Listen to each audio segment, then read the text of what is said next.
রামায়ণ উত্তরকাণ্ড তৃতীয় সর্গ বৈশ্রবণ বর প্রদান অনন্তর পুলস্তপুত্র মুনিপুঙ্গ বিশ্রভ্যা অচিরকাল মধ্যেই পিতার ন্যায় তপশ্চর্যায় নিযুক্ত এবং সত্যবাদী সুশীল দক্ষ বেদাধ্যয়ন নিরত শুদ্ধাচার সর্বভূতে প্রীতিমান ও ধর্মপরায়ণ হইলেন। বিশ্রভ্যার ঈদৃশ চরিত্র অবগত হইয়া মহামুনি ভরদ্বাজ তাহাকে স্বীয় বড়বর্ণিনী তনয়া সম্প্রদান করিলেন। ধর্মজ্ঞ মুনিপুঙ্গ বিশ্রভ্যা ধর্মানুসারে ভরদ্বাজ তনয়াকে পত্নীস্বরূপে গ্রহণপূর্বক পরমানন্দিত হইয়া তাহার গর্ভে এক স্বর্গগুণসম্পন্ন পরমাদ্ভুত মহাবীর্য পুত্র উৎপাদন করিলেন। পুত্র জন্মগ্রহণ করিলে ব্রহ্মা সন্তুষ্ট হইয়া দেবর্ষিগণ সমভিহারে তাহার নামকরণ করিলেন। কহিলেন, বিশ্রভ্যার পুত্র আকৃতিতে বিশ্রভ্যারই সদৃশ, অতএব এই পুত্র বৈশ্রবণ নামে বিখ্যাত হইবে। অনন্তর বৈশ্রবণ বিশ্রভ্যার তপবলে মহাতেজা হুতহুতাসনের ন্যায় বৃদ্ধি পাইতে লাগিলেন। ক্রমে সেই মহাত্মার মন হইল যে আমি নিয়ত ধর্মাচরণ করিব, ধর্মই পরম গতি। এইরূপ নিশ্চয় করিয়া মহামতি বৈশ্রবণ মহাবনমধ্যে কয়েক সহস্র বৎসর তপস্যা করিলেন। এই সময় প্রতি সহস্র বৎসরান্তে তিনি জলাহার মারুতাহার ও নিরাহার ব্রত পালন করিতে লাগিলেন। ঈদৃশ কতিপয় সহস্র বৎসর তিনি এক বৎসরের ন্যায় অক্লেশেই অতিবাহন করিলেন। অনন্তর মহাতেজা কমলজনী পরমপরিতুষ্ট হইয়া ইন্দ্রাদি দেবগণের সমভিভারে মহাত্মা বৈশ্রবণের আশ্রমে গমনপূর্বক কহিলেন, বৎস, আমি তোমার এই তপশ্চর্যায় পরিতুষ্ট হইয়াছি, তোমার মঙ্গল হউক। সুব্রত, তুমি বড় প্রার্থনা করো, আমার মতে তুমি বড় প্রদানের যোগ্য পাত্র। তখন বৈশ্রবণ সমাগত কমলজনীকে কহিলেন, ভগবন, আমি লোকপাল হইয়া ধর্মরক্ষা করিব, ইহাই আমার প্রার্থনা। বৈশ্রবণের বাক্য শ্রবণপূর্বক ব্রহ্মা ও দেববৃন্দ সকলেই পরমপরিতুষ্ট হইয়া কহিলেন, তথাস্তু। অনন্তর ব্রহ্মা বৈশ্রবণকে কহিলেন, বৎস, যম, ইন্দ্র ও বরুণ এই তিন লোকপাল ভিন্ন আমি আর এক চতুর্থ লোকপালের পদ সৃষ্টি করিতে সংকল্প করিয়াছি। তুমিও সেই পদ প্রার্থনা করিলে, অতএব আমি ওই পদ সৃষ্টি করিলাম। ধর্মজ্ঞ, যাও, তুমি ধনেশ পদ অধিকার করো।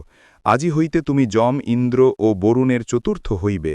এতদ ভিন্ন আমি এই সূর্য সংকাশ পুষ্পক বিমানও তোমায় দান করিতেছি। তুমি তোমার বাহনের নিমিত্ত এই বিমান গ্রহণ করো এবং দেবতাদিগের সমান হও। তোমার মঙ্গল হোক, এখনে আমরা স্বস্থানে প্রস্থান করি। বৎস, তোমাকে এই মহাবর প্রদান করিয়া আমাদিগেরও অভীষ্ট সিদ্ধ হইল। এই কথা বলিয়া ব্রহ্মা দেববৃন্দ সমভিভারে আকাশমার্গে প্রস্থান করিলেন।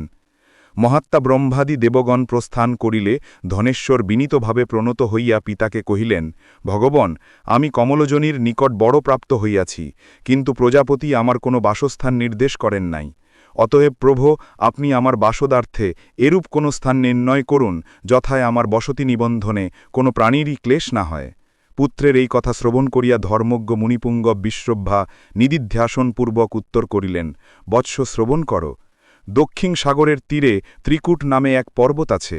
বিশ্বকর্মা রাক্ষসদিগের বাসের জন্য ওই পর্বতের শিখর দেশে মহেন্দ্রের অমরাবতী সদৃশী লঙ্কা নামে এক অপূর্ব নগরী নির্মাণ করিয়াছিলেন। পুত্র, তুমি সেই নগরীতে যাইয়া বাস করো, তোমার মঙ্গল হোক।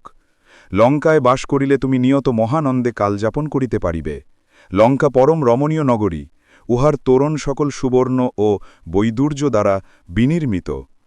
ইতিপূর্বে রাক্ষসেরা বিষ্ণুর ভয়ে ভীত হইয়া লঙ্কা পরিত্যাগ করিয়া রসাতলে প্রবেশ করিয়াছে, সুতরাং লঙ্কা এখনে শূন্যপতিত রহিয়াছে, উহার অধিকারী কেউই নাই। অতএব পুত্র, তুমি স্বচ্ছন্দে যাইয়া সেই নগরীতে বাস করো। লঙ্কা নিবাসে কোনো প্রাণীকেই ক্লেশ দেওয়া হইতেছে না, সুতরাং ইহাতে তোমার কোনো দোষই হইবে না। ধর্মাত্মা ধনেশ্বর পিতার এইরূপ সঙ্গত বাক্য শ্রবণ করিয়া বহু সহস্র হিষ্টচেতা নৈরুতগণের সহিত পর্বতশিখরস্থিতা লঙ্কায় যাইয়া বসতি করিলেন। তাহার সুশাসনে লঙ্কা অচিরকালমধ্যেই সুসমৃদ্ধ হইয়া উঠিল। বৈশ্রবণ নন্দন নৈরুত রাজ ধর্মাত্মা ধনেশ্বর এইরূপ সমুদ্ধ পরিবেষ্টিতা লঙ্কানগরীতে পরমানন্দ সহকারে বাস এবং সময় সময় পিতামাতাকে দর্শন করিবার নিমিত্ত বিমানারোহণে বিনীতভাবে গমনাগমন করিতে লাগিলেন। ধনাধিপতি বৈশ্রবণ সময় সময় বিমানে আরোহণ করিয়া কিরণজাল পরিবেষ্টিত দিবাকরের ন্যায় তেজপুঞ্জ কলবরে পিতামাতার নিকট গমন করিতেন। তৎকালে অপ্সরাগণের নৃত্যে তদীয় বিমান অপূর্ব শোভা ধারণ করিত। এবং দেবগন্ধর্বগণ স্তুতিগান করিতে করিতে তাহার অনুগমন করিতেন।